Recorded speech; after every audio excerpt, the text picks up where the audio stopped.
Dans le deuxième challenge, nous vous demandions de nous expliquer pourquoi un événement de type erreur en intermédiaire ne peut être ni non interruptif ni utilisé en mode throw.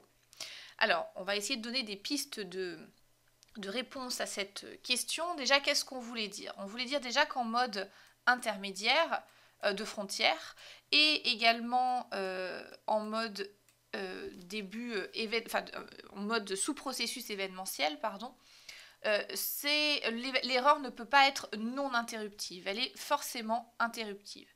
Et la deuxième chose, d'ailleurs, que vous n'avez donc pas pu voir dans tous les exemples qui vous étaient donnés, c'était qu'un événement intermédiaire erreur en mode throw n'existe pas.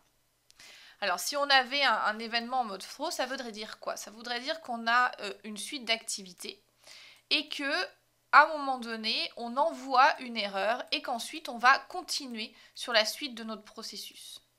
En BPMN, une erreur, c'est quelque chose qui se passe mal et le parti pris est de dire si une erreur s'est produite, c'est qu'il ne peut plus rien se passer derrière, sinon ce n'est pas une erreur.